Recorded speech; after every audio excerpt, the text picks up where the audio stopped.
What's the most important thing for a Counter-Strike map? Balance, said someone, probably. Or is it? Anyone can make a balanced map.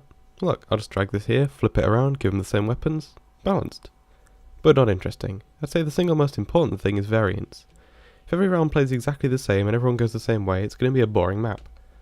Of course, balance ties into this because if the outcome's always the same, then it's not varied. Designing a map. How you start it is up to you. Plan it all, begin from a point and work out, start with one sites, it's up to you, but what's important is that you playtest it a lot and are prepared to change and adapt based on feedback. Don't be afraid to try out new layouts or ideas, as it could ultimately be what sets apart your map from the rest. Do try to keep it fairly simple though. I think the first thing to consider when designing a map is territory. What is the T part of the map, where must the CTs hold, where are the all important contact points? If these aren't clear, then the map will be an awkward mess to play. You also want to discourage CTs from rushing T spawn, because if this is overpowered then it's going to lead to many boring, samey rounds. That sort of tactic should be high risk, high reward.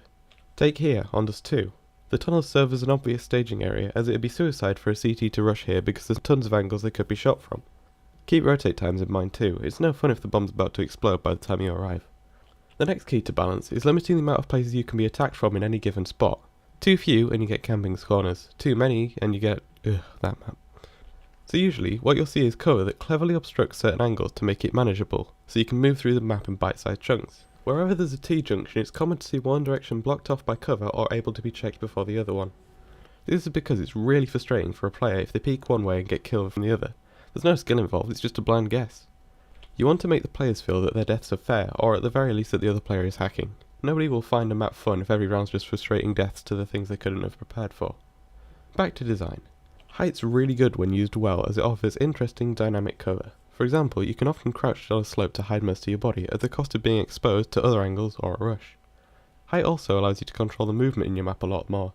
It's much faster to go down than it is to come back up, so this can be used to discourage rushing of important places like T-spawn on Dust 2.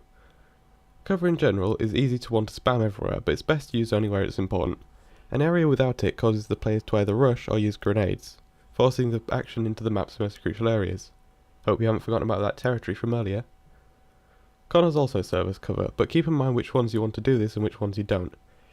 A 90-degree corner offers good cover as it's awkward for the attacker to check, whereas a curved or diagonal one is much trickier to hide behind. It also makes your map more visually interesting.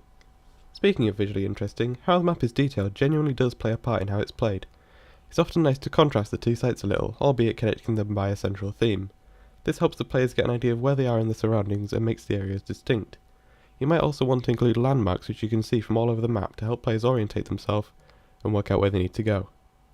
Ultimately, playtesting is the most powerful tool you have to design a map. Don't have anyone to playtest with? Maybe someone in the comments will be up for it if they're feeling nice. Be open to feedback, but remember it's your map, so ultimately you have the say in what decisions are made. I hope this little guide helped. Good luck with your projects.